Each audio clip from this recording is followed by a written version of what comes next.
demokrasi, kira-kira tadi yang dengan singgung sebagian diantara. Ya, dengan kasus ini jeblok. Poinnya, jeblok, kira-kira poinnya berapa? 1 sampai 10. 5.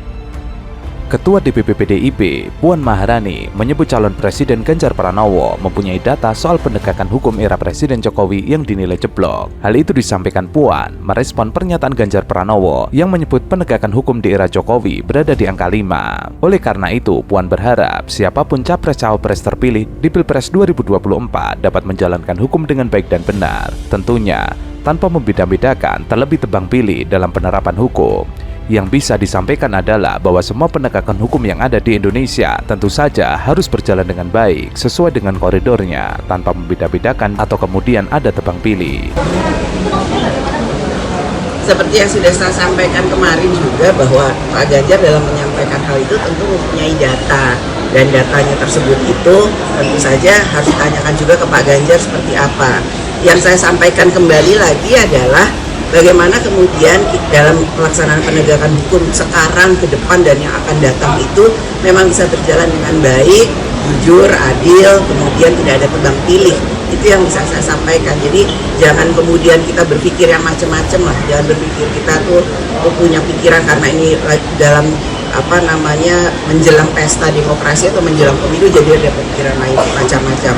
Otokritik ataupun kemudian evaluasi tentu saja harus selalu dilakukan untuk Indonesia. Cukup ya. Puan berharap siapapun yang menjadi pilihan rakyat harus menjalankan hukum dengan baik, jujur, adil, sesuai dengan koridor tanpa ada tebang pilih. Sebelumnya, Ganjar Pranowo mengkritik penegakan hukum era Presiden Jokowi jeblok hingga hanya memberikan skor 5. Padahal calon wakil presiden pendamping Ganjar, yaitu Mahfud MD saat ini menjabat Menko Polhukam. Tanggapan saya, sebaiknya Mas Ganjar menyampaikan itu sama Pak Mahfud MD. Ya. Kenapa Pak? Kenapa tuh? Kenapa? Ya, Menko Polhukamnya yang paling bertanggung jawab tentang penegakan hukum kan Pak Mahfud MD. Jadi sebaiknya Mas Ganjar tolong menanyakan itu kepada Pak Mahfud MD. Nggak perlu kita tanggapin sunahnya Pak Mahfud. Wong ini kan dia menilai pemerintahan. Kalau menilai pemerintahan tentang penegakan hukum ya sebaiknya tabayun dan tanya sama Pak Mahfud. Kritikan Ganjar berarti juga mengarah ke Mahfud. Ia menyebut Ganjar seolah lupa kalau wakilnya merupakan bagian pemerintah yang juga mengurusi soal hukum. Secara tidak langsung, Ganjar juga menyerang wakilnya sendiri. Kinerja Jokowi sebagai presiden merupakan satu kesatuan dengan jajaran menteri di bawahnya, termasuk Mahfud MD. Oleh karena itu, kritikan Ganjar kepada Jokowi dapat diartikan menyerang wakilnya sendiri. Ketika kewenangan itu ada dan diberikan kepada seorang pemimpin, pemimpinnya yang kemudian membuat arusnya itu dibalik. Dukungan kedua adalah kolaborasinya dengan kondisi sosiologis yang terjadi di masyarakat. Agamawan, ilmuwan, budayawan. Ketika kegelisahan itu semuanya muncul, rasanya ini yang mesti diakomodasi untuk kemudian membalikkan situasi itu. Dan ketika regulasinya tidak mencukupi, jadi ubah regulasinya. Bidang penegakan hukum hak asasi manusia yang tadi dengan singlenya soal skala 1 sampai 10 kira-kira hak asasi manusia, pemberantasan korupsi, demokrasi, kira-kira tadi yang dengan singgung sebagian diantara. Ya, dengan kasus ini jeblok. Poinnya jeblok, kira-kira poinnya berapa? 1 sampai 10. 5. Terlebih, selama masa kerja Mahfud MD menjadi Menko Polhukam, terdapat beberapa catatan. Salah satunya adalah RUU perampasan aset yang progresnya belum jelas.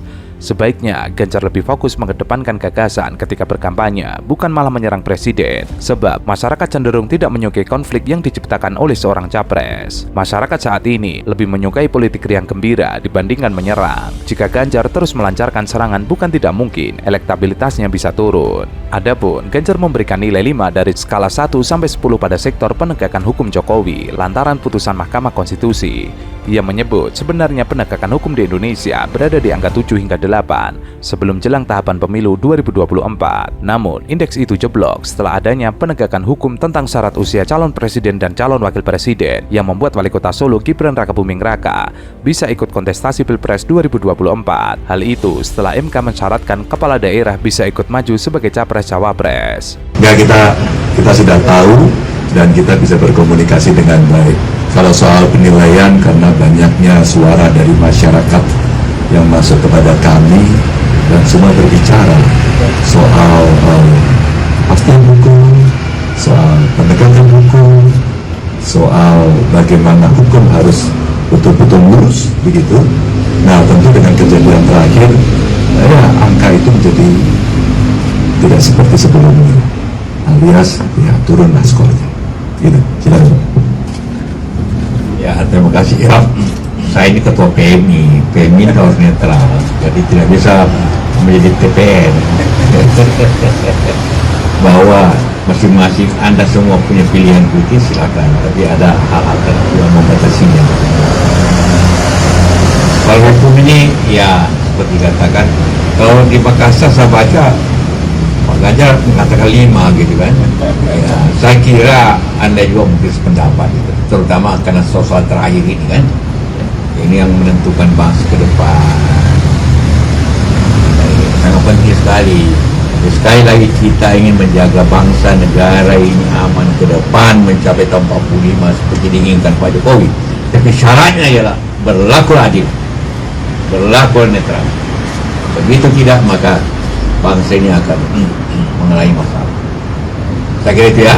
Sementara itu, hasil survei LSI DNIJM menunjukkan tren elektabilitas pasangan Ganjar Pranowo Mahfud MD langsung merosot tajam, berbanding terbalik dengan pasangan Anies Baswedan Muhaimin Iskandar yang mulai merangkak naik. Elektabilitas Ganjar di bulan Oktober 2023 sebesar 36,9%, namun elektabilitasnya jeblok di bulan November 2023 jadi hanya 28,6%. Sementara elektabilitas pasangan Amin di bulan Oktober sebesar 8,8%, kemudian di November 2023 melonjak menjadi 20,3%. Faktor merosotnya suara Ganjar Pranowo lantaran blunder kubu Ganjar yang kerap menyerang Jokowi belakangan ini. Baginya, serangan tersebut membuat pendukung Jokowi pergi dari Ganjar. Hal ini terlihat pada bulan Oktober 2023, pemilih yang puas terhadap Jokowi yang memilih Ganjar Mahfud sebesar 39,4%. Saat ini bulan November 2023, pemilih yang puas terhadap Jokowi yang memilih Ganjar Mahfud sebesar 31,9% atau terdapat penurunan sebesar 7,5%. Ada isu 10 tahun Jawa Tengah di bawah kepemimpinan Ganjar masih menjadi provinsi termiskin kedua di Pulau Jawa. Jejak kemiskinan di Jawa Tengah di bawah kepemimpinan Ganjar telah menjadi percakapan publik.